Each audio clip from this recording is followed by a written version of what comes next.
Kayong mga lalaki, akala nyo pag nambababae kayo, nasasaktan nyo lang kami. Makikipagtsuktsakan kayo tapos ina-expect nyo, iiyak lang kami.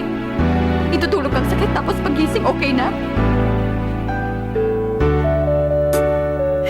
Yun ang pangarap namin. Sana nga ganun lang kadali yun. Kaso hindi. Walang tigil ang takbo ng utak namin.